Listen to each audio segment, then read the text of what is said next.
وأشهد أن محمدًا عبده ورسوله يا أيها الذين آمنوا اتقوا الله حق تقاته ولا تموتن إلا وأنتم مسلمون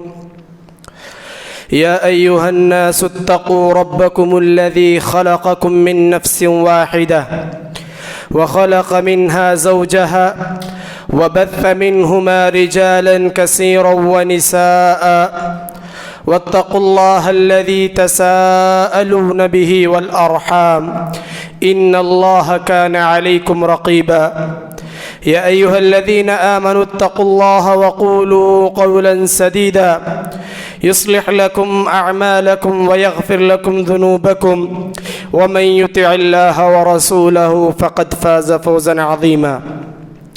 أما بعد فإن خير الحديث كتاب الله وخير الهدي هدي محمد صلى الله عليه وسلم وشر الأمور محدثاتها وكل محدثة بدعة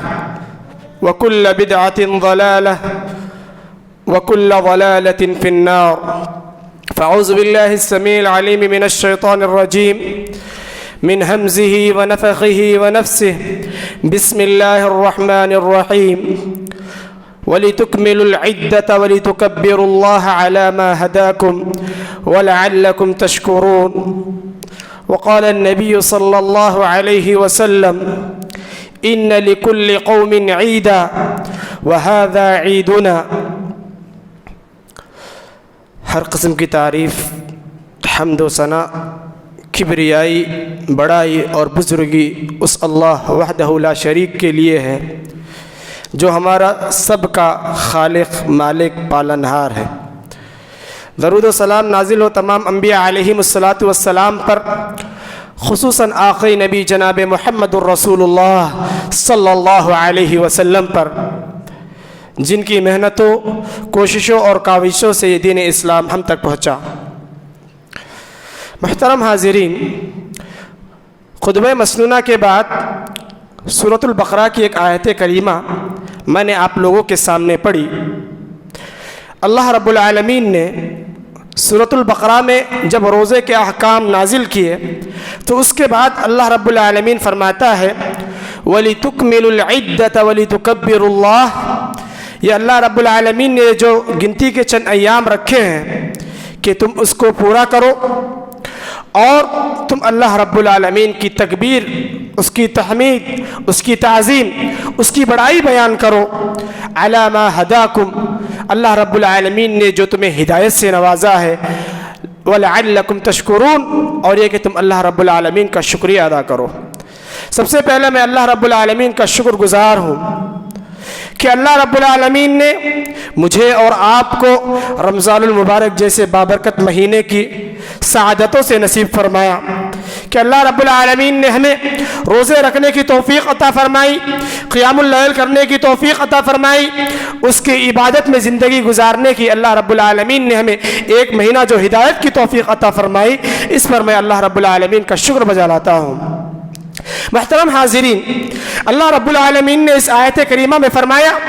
وَلِتُكَبِّرُوا اللَّهَ عَلَى مَا هَدَاكُمْ، کہ تم اللہ رب العالمین کی تکبیر بیان کرو، اس کی بڑائی بیان کرو کہ اللہ رب العالمین نے تمہیں ہدایت سے نوازا ہے۔ یہ ہدایت اللہ رب العالمین کا بہت ہی بہترین اور انمول تحفہ ہے۔ ہدایت یہ اللہ رب العالمین کا انعام ہے۔ یہ ہدایت اللہ رب العالمین نے ہمیں چن کر ہمیں عطا کیا ہے۔ دیکھیے، اگر ہم قرآن کا مطالعہ کرتے ہیں تو ہمیں معلوم ہوتا ہے کہ ہدایت اللہ رب العالمین جسے چاہتا ہے اسے ہی عطا کرتا ہے۔ اللہ رب العالمین فرماتا ہے اِنَّكَ لَا تَهْدِي مَنْ أَحْبَبْتَ وَلَكِنَّ اللَّهَ يَهْدِي مَنْ يَشَاءُ، اے اللہ کے نبی، آپ جسے ہدایت دینا چاہتے ہیں، جس کی ہدایت کے آپ خواہش مند ہیں، آپ اسے ہدایت نہیں دے سکتے۔ وَلَكِنَّ اللَّهَ يَهْدِي مَنْ يَشَاءُ، اللہ رب العالمین کی ذات ہی ہے، جسے چاہتا ہے وہ ہدایت سے نوازتا ہے۔ ذرا دیکھیے، جب ہم انبیاء علیہم الصلاۃ والسلام کے قصوں کو پڑھتے ہیں، سب سے اولو العزم پیغمبروں میں نوح علیہ السلام کا واقعہ ہم پڑھتے ہیں۔ جب ان کا واقعہ پڑھتے ہیں تو ہمیں پتہ چلتا ہے کہ اللہ رب العالمین نے نوح علیہ السلام جو 950 سال تک انہوں نے دعوت کا کام انجام دیا، 950 سال تک اللہ رب العالمین کی طرف بلاتے رہے، اس کے باوجود روایتوں میں آتا ہے کہ ایمان لانے والوں کی تعداد 40 سے 50 کے درمیان تھی۔ اللہ اکبر! اتنا ہی نہیں، ان کا سگا بیٹا جب اللہ رب العالمین نے اسے ہدایت سے نہیں نوازا تو ایک نبی کے پیٹ میں پیدا ہونے کے باوجود، ایک نبی کے گھرانے میں رہنے کے باوجود، 900 سال ایک دینی ماحول میں رہنے کے باوجود اسے ہدایت نصیب نہیں ہوئی۔ اگر اللہ رب العالمین نے مجھے اور آپ کو ہدایت دیا ہے تو ہمیں اسے غنیمت جاننا چاہیے، اللہ رب العالمین کا شکر بجا لانا چاہیے۔ اسی طرح دیکھیے ابراہیم علیہ السلام کا واقعہ ہم پڑھتے ہیں کہ ابراہیم علیہ السلام نے کتنی محنت نے کی کہ ان کے والد، ان کے ابا اسلام لا لے، لیکن اللہ رب العالمین کی مرضی نہیں تھی تو اللہ رب العالمین نے ہدایت سے نہیں نوازا۔ خود اللہ کے نبی کریم صلی اللہ علیہ وسلم کی سیرت کا جب ہم مطالعہ کرتے ہیں تو ہمارے سامنے مثال ہے ابو طالب، جو نبی کریم صلی اللہ علیہ وسلم کے چچا تھے، جنہوں نے پوری زندگی نبی کریم صلی اللہ علیہ وسلم کا دفاع کیا، ہر موقع پر آپ کے ساتھ کھڑے رہے، ہر مشکل میں آپ کا ساتھ دیا، یہاں تک کہ آپ کے خاطر انہوں نے معاشرے کا بائیکاٹ تک انہوں نے برداشت کیا، اپنے پورے قبیلے کے ساتھ انہوں نے تکلیفیں برداشت کی، مشقتیں برداشت کی، یہاں تک کہ پتے کھانے کی تک کی نوبت آ گئی تو انہوں نے وہ بھی برداشت کیا، لیکن اللہ رب العالمین کی ہدایت، اس کی توفیق شامل حال نہ تھی تو اللہ رب العالمین نے انہیں ہدایت سے نہیں نوازا۔ تو ہمیں اس ہدایت کی قدر کرنی چاہیے، ہمیں اس ہدایت یہ جو اللہ کا انعام ہے، ہمیں اس پر اللہ رب العالمین کا شکر بدا لانا چاہیے۔ محترم حاضرین، دیکھیے یہ جو عید ہے، نبی کریم صلی اللہ علیہ وسلم کی ایک حدیث میں نے آپ لوگوں کے سامنے سنائی۔ اللہ کے نبی کریم صلی اللہ علیہ وسلم فرماتے ہیں ان لکل قوم عیدا، کہ ہر قوم کے، ہر معاشرے کے، ہر فرد یعنی ہر جماعت کی ایک عید ہوتی ہے، ہر قوم کی ایک عید ہوتی ہے، وہذا عیدنا، اللہ کے نبی کریم صلی اللہ علیہ وسلم فرماتے ہیں یہ ہماری عید ہے۔ اب عید کو عید کیوں کہا جاتا ہے؟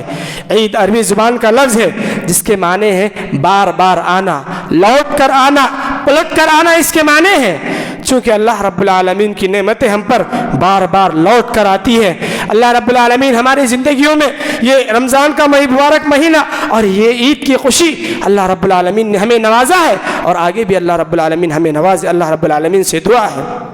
محترم حاضرین، یہ عید کیسے مشروع ہوئی؟ نبی کریم صلی اللہ علیہ وسلم کی حدیث ہے کہ جب نبی کریم صلی اللہ علیہ وسلم، جب ہم سیرت کا مطالعہ کرتے ہیں تو ہمیں پتہ چلتا ہے کہ نبی کریم صلی اللہ علیہ وسلم ہجرت کر کر مدینہ جاتے ہیں، ہجرت کر کر مدینہ جاتے ہیں۔ وہاں پر نبی کریم صلی اللہ علیہ وسلم دیکھتے ہیں کہ انصار جو صحابہ تھے وہ لوگ 2 دن خوشی منا رہے ہیں، عید یعنی وہ لوگ 2 دن خوشیاں منا رہے ہیں۔ اللہ کے نبی کریم صلی اللہ علیہ وسلم ان سے پوچھتے ہیں ما هذان اليومان، یہ 2 دن کیا ہے؟ تو انہوں نے، صحابہ نے جواب دیا كنا نلعب فيهما، کہ ہم جاہلیت میں اس میں اللہ کے نبی کھیل کودا کرتے تھے، خوشیاں منایا کرتے تھے۔ تو اللہ کے نبی کریم صلی اللہ علیہ وسلم نے اس وقت فرمایا قد ابدلکم اللہ خیرا، قد ابدلکم اللہ بہما خیرا منہما یوم الفطر و یوم الاضحی، کہ اللہ رب العالمین نے تمہیں ان 2 دنوں کے بدلے اس سے بہتر 2 دن عید الفطر اور عید الاضحیٰ کے اللہ رب العالمین نے عطا کیا ہے۔ یہ عید کی مختصر سے تعریف ہے۔ محترم حاضرین، دیکھیے یہ عید کا جو تہوار ہے، یہ جو عید کی جو خوشی ہے، یہ عید ہم کیوں مناتے ہیں؟ اللہ رب العالمین نے قرآن مجید میں بیان فرما دیا ہے کہ یہ عید جو ہے ہم اللہ رب العالمین کا شکر بجانے کے لیے، اللہ رب العالمین کا شکر ادا کرنے کے لیے کہ اللہ رب العالمین نے ہمیں جو عبادتوں کا جو اللہ رب العالمین نے موقع عنایت فرمایا ہے، اللہ رب العالمین نے ہمیں اس کی بندگی کا جو سنہرا موقع جو اللہ رب العالمین نے ہمیں چانس عطا کیا ہے، اس پر اللہ رب العالمین کا شکر ادا کرنے کے لیے اللہ رب العالمین فرماتا ہے وَلَعَلَّكُمْ تَشْكُرُونَ، کہ تم اللہ رب العالمین کا شکر ادا کرو۔ اور ہمارے عید اور غیروں کے عید میں کئی فرق ہے کہ اللہ کے نبی کریم صلی اللہ علیہ وسلم نے ہمارے عید کی کئی خصوصیات ہیں جو اوروں کے عید میں پائی نہیں جاتی ہے۔ ہمارے عید ہمیں جو پیغام دیتی ہے اس میں سب سے پہلا، سب سے اہم پیغام کیا ہے؟ توحید کا ہے۔ سب سے اہم پیغام اللہ رب العالمین کی عظمت اس کی بڑائی، اس کی کبریائی، اللہ رب العالمین کے لیے عبادت کو اکیلا کر دینا، یہ عید کا ایک پیغام ہے۔ کیسے؟ دیکھیے عید کا جو سب سے بڑا شعار ہے، جو ہم صبح سے اللہ کے فضل سے ہم لوگ پڑھتے آ رہے تھے، اللہ اکبر اللہ اکبر لا الہ الا اللہ واللہ اکبر اللہ اکبر وللہ الحمد۔ ہم یہاں پر اللہ رب العالمین کی عظمت، اس کی بڑائی، اس کی کبریائی بیان کر رہے ہیں۔ اللہ اکبر فی ربوبیتہ، کہ اللہ رب العالمین کی ذات سب سے بڑی ہے اس کی ربوبیت میں، کہ اللہ رب العالمین ہی اکیلا خالق، مالک، پالنہار، مدبر، موت و حیات کا مالک ہے۔ اللہ اکبر فی الوہیتہ، کہ اللہ رب العالمین کی ذات بلند ہے، اللہ رب العالمین کی ذات بلند و بالا ہے۔ کس میں؟ اللہ رب العالمین کی عبادت میں، اللہ رب العالمین کی بندگی میں، اللہ رب العالمین کی اطاعت میں، اللہ رب العالمین کی عبادتوں میں اللہ رب العالمین کی ذات سب سے بڑی ہے۔ اسی طرح اللہ رب العالمین کی ذات بڑی ہے فی ذاتہ و اسمائہ و صفاتہ،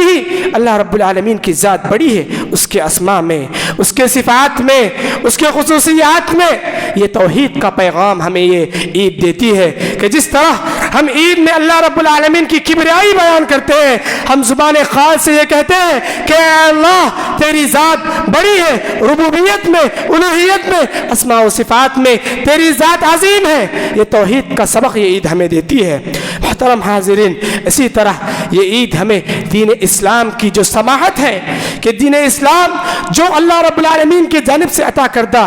ایک قابل عمل دین ہے، کہ اس دین نے ہمیں آسانیاں دی ہے۔ یہ دین کوئی مشکل دین نہیں ہے۔ نبی کریم صلی اللہ علیہ وسلم فرماتے ہیں انما بعثت للحنفیۃ والسماحہ، کہ اللہ رب العالمین نے مجھے دین حنیف سے نوازا ہے، اور اللہ رب العالمین نے مجھے جو دین نوازا ہے، جو دین اللہ رب العالمین نے ہمیں عطا کیا ہے، یہ دین ہمیں کیا ہے؟ زندگی گزارنے میں ہمارے لیے کیا رکھا ہے؟ دین نے آسانیاں رکھی ہیں۔ یہ دین تنگی کا نام نہیں ہے، یہ دین کشادگی کا نام ہے۔ یہ عید ہمیں پیغام دیتی ہے، یہ عید ہمیں اس بات کی توجہ دلاتی ہے کہ جس طرح اللہ رب العالمین نے ہمیں عبادت کرنے کا حکم دیا ہے، اسی طرح اللہ رب العالمین ہمیں خوشی منانے سے نہیں روکتا ہے۔ اللہ رب العالمین ہمیں خوشیاں منانے سے نہیں روکتا ہے، بلکہ اللہ ہمیں خوشیاں منانے کی بھی اجازت دیتا ہے کہ ہم اللہ رب العالمین کی خوشیاں، اللہ رب العالمین نے جو موقع ہمیں عطا کیا ہے، اس میں اللہ رب العالمین کی خوشی بجا لائے، اس کی عبادتوں پر اس کا یہ کرے۔ اسی طرح یہ عید ہمیں اس بات کا پیغام دیتی ہے، ہمیں اللہ رب العالمین کی جو بندگی ہے اور اطاعت ہے، اپنے آپ کو اللہ رب العالمین کے جو حوالے کر دینا ہے، اس کا یہ عید ہمیں پیغام دیتی ہے۔ جس طرح آج سے ایک دن پہلے تک اللہ رب العالمین کا حکم مانتے ہوئے ہمارے لیے اس وقت کھانا پینا حرام تھا، اس وقت اللہ رب العالمین کی جو نعمتیں تھیں وہ ہم پر حرام تھی، ہم کھا نہیں رہے تھے، لیکن آج ایک دن کے بعد جب اللہ رب العالمین نے ہمیں عید کا یہ موقع عنایت فرمایا، تو اللہ رب العالمین کے حکم کی وجہ سے آج ہم روزہ نہیں رکھ سکتے۔ یہ عید ہمیں یہ پیغام دیتی ہے کہ ایک مسلمان کی زندگی اللہ رب العالمین کے حوالے ہے، کہ اللہ رب العالمین کا حکم آ گیا تو وہ فوری طور پر بدل جاتا ہے۔ یہ نہیں کہ میں 30 دن بھوکا رہا آج میں نہیں کھاؤں گا، ایسا نہیں، بلکہ اللہ رب العالمین کا جیسے ہی حکم آ گیا ہم اللہ رب العالمین کو اپنے آپ کے اللہ رب العالمین کے حوالے کر دیتے ہیں۔ یہ عید ہمیں یہ پیغام دیتی ہے، ہمیں یہ سکھاتی ہے کہ انسان، ایک مسلمان کی زندگی پوری کی پوری یہ اللہ رب العالمین کے حوالے ہے، کہ انسان اپنے آپ کو پوری طرح اللہ رب العالمین کے حوالے کر دے۔ اسی طرح یہ عید اللہ رب العالمین کے شعائر میں سے ایک شعائر ہے۔ اللہ رب العالمین فرماتا ہے وَمَن يُعَظِّمْ شَعَائِرَ اللَّهِ فَإِنَّهَا مِن تَقْوَى الْقُلُوبِ، کہ جو اللہ رب العالمین کے شعائر کی تعظیم کرتا ہے، جو اللہ رب العالمین کی نشانیوں کی تعظیم کرتا ہے، اس کی توقیر کرتا ہے، اس کی عزت و احترام کرتا ہے، اللہ رب العالمین فرماتا ہے فَإِنَّهَا مِن تَقْوَى الْقُلُوبِ، یہ آدمی کے متقی ہونے کی علامت ہے، یہ آدمی کے متقی ہونے کی علامت ہے کہ عید یہ اللہ رب العالمین کی اطاعت گزار فرمانبرداری میں کہ انسان اللہ رب العالمین کے احکامات کے سامنے اپنا سر خم تسلیم کر لیتا ہے۔ محترم حاضرین، اسی طرح یہ عید دوسروں کی عیدوں سے اس اعتبار سے بھی ممتاز ہے کہ عید ہمیں آپس میں محبت کے ساتھ مل کر رہنے، ایک دوسرے کے ساتھ جڑ کر رہنے کی تعلیم دیتی ہے۔ اخوت اسلامی کی یہ عید تعلیم دیتی ہے کہ ہم لوگ جمع ہوتے ہیں، اللہ رب العالمین کے خاطر ملتے ہیں، بیٹھتے ہیں، ایک ساتھ عید مناتے ہیں، خوشیاں مناتے ہیں۔ یہ عید ہمیں اتحاد کی تعلیم دیتی ہے، یہ عید ہمیں اتفاق کی تعلیم دیتی ہے۔ ایک مسلمان کی زندگی اتحاد و اتفاق پر مبنی ہے۔ مسلمان اختلاف پسند نہیں ہوتا ہے، اختلافات کرنے والا نہیں ہوتا ہے، بلکہ ایک مسلمان متحد اور متفق ہوتا ہے۔ اسی طرح یہ عید اس اعتبار سے بھی اوروں کے عیدوں سے ممتاز ہے کہ یہ عید ہمیں معاشرے کو ساتھ لے کر چلنے، التکافل الاجتماعی، ایک دوسرے کے ساتھ آگے بڑھنے کی تعلیم دیتی ہے۔ جیسا کہ اللہ کے نبی کریم صلی اللہ علیہ وسلم نے صدقۃ الفطر کے بارے میں فرمایا، طعمۃ للمساکین، کہ صدقہ فطر کس وجہ سے اللہ رب العالمین نے فرض کیا ہے؟ تاکہ عید کی خوشی یہ صرف مالداروں کے لیے نہیں ہے، یہ عید کی خوشی صرف پیسے والوں کے لیے نہیں ہے، یہ عید کی خوشی صرف اللہ رب العالمین نے جنہیں نوازا ہے ان لوگوں کے لیے نہیں ہے، بلکہ یہ عید مالداروں کے ساتھ ساتھ غریبوں کی خوشی کا بھی خیال رکھتی ہے، یہ عید مالداروں کے ساتھ ساتھ فقیروں کی حاجت کا بھی خیال رکھتی ہے۔ اسی کی وجہ سے اللہ کے نبی کریم صلی اللہ علیہ وسلم نے فرمایا کہ عید کا چاند دیکھنے کے بعد، عید کی نماز سے آنے سے پہلے، کہ انسان صدقۃ الفطر عطا کرے تاکہ جو غریب ہے وہ بھی اس خوشی میں شامل ہو، اس کے بچے بھی ہماری طرح، ہمارے بچوں کی طرح عید کی خوشیاں منائیں، وہ لوگ بھی اللہ رب العالمین جس طرح ہم لوگ خوش ہو رہے ہیں انہیں بھی اللہ رب العالمین کی یہ خوشی انہیں بھی نصیب ہو۔ اسی طرح یہ عید لوگوں کے دلوں میں خوشی داخل کرنے کا ایک موقع ہے۔ غیروں کے مقابلے میں یہ عید اس طرح کہ مسلمان آپس میں ملتے ہیں، ایک دوسرے کو مبارکباد دیتے ہیں، گلے شکوے دور کر لیتے ہیں، آپس میں ایک دوسرے کو مبارکبادی دیتے ہیں۔ صحابہ اکرام رضی اللہ عنہم اجمعین کے بارے میں آتا تھا، عید کی نماز سے فارغ ہو کر وہ آپس میں دعائیں دیا کرتے تھے، آپس میں ایک دوسرے کو دعائیں دیا کرتے تھے، تقبل اللہ منا ومنکم، کہ اللہ رب العالمین رمضان کے مہینے میں، رمضان کے بابرکت مہینے میں جو ہم نے روزے رکھے، جو ہم نے نمازیں پڑھی، جو ہم نے قیام اللیل کا اہتمام کیا، ہماری ٹوٹی پھوٹی عبادتیں ہیں، کہ اللہ رب العالمین ہمارے اور تمہارے نیک اعمال کو قبول کرے۔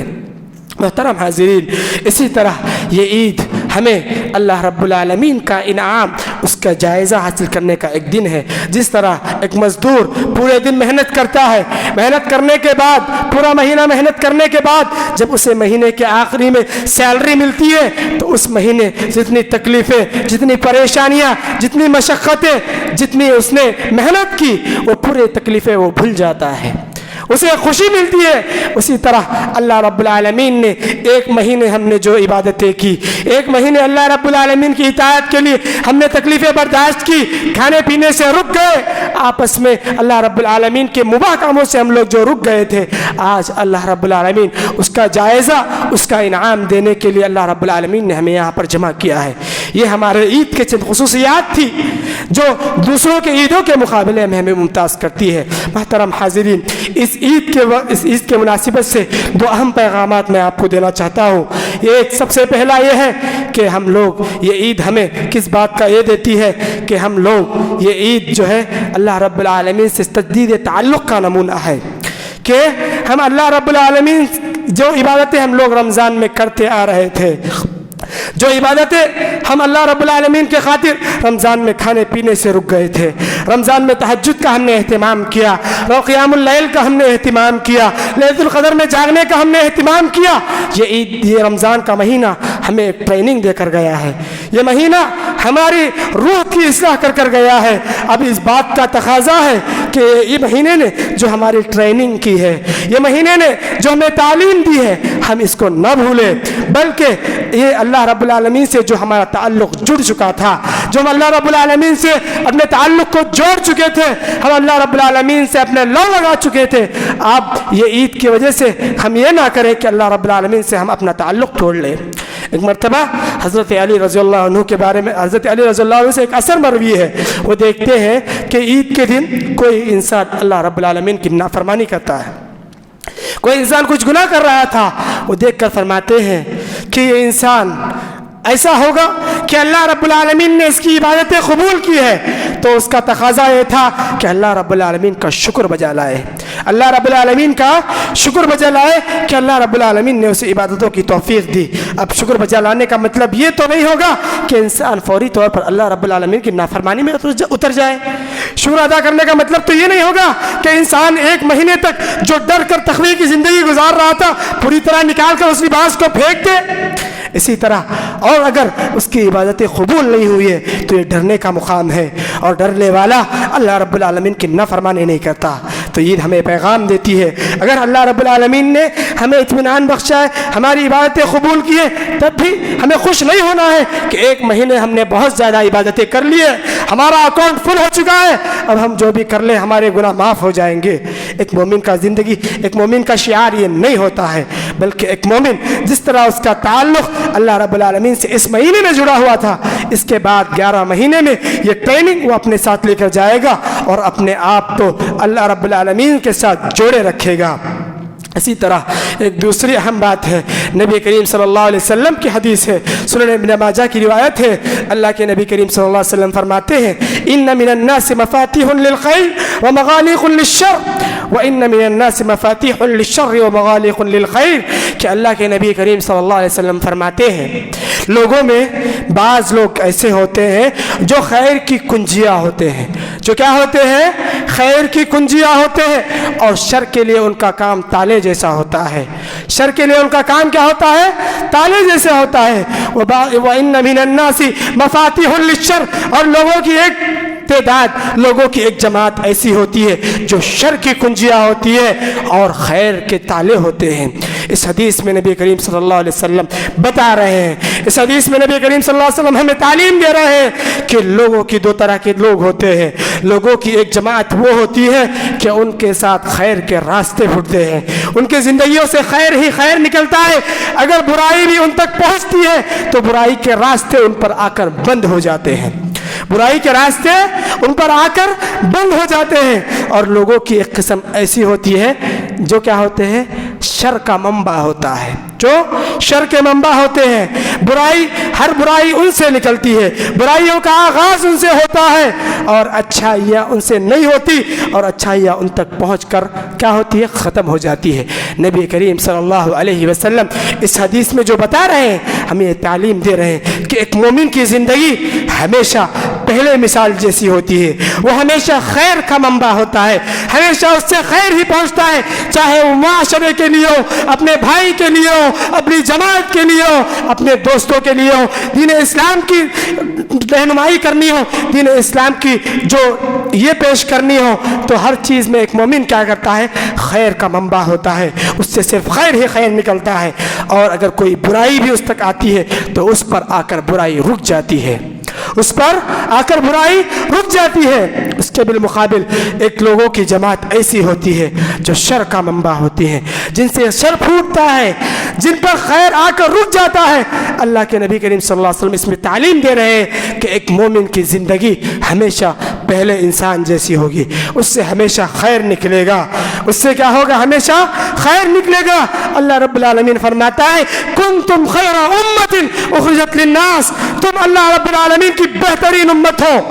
اللہ رب العالمین تم سے خیر کے راستے نکالتا ہے، لوگوں کے لیے تم سے خیر ہی خیر پہنچتا ہے۔ تأمرون بالمعروف وتنہون عن المنکر، تم لوگوں کو بھلائی کا حکم دیتے ہو، لوگوں کو برائی سے روکتے ہو۔ یہ ہمارا شعار ہے، یہ ہماری نشانی ہے، یہ ہماری علامت ہے کہ ایک مومن کو خیر کا منبع ہونا چاہیے، ایک مومن سے امر بالمعروف کا کام ہونا چاہیے، ایک مومن سے نہی عن المنکر کا کام ہونا چاہیے، اور اس کے پاس شر آتا بھی ہے تو اس تک آ کر شر رک جانا چاہیے۔ لیکن آج ہماری زندگیوں میں اگر ہم غور کریں کہ ایک مسلمان ہونے کے ناطے ہم جو زندگی گزار رہے ہیں، ہم اپنا محاسبہ کریں،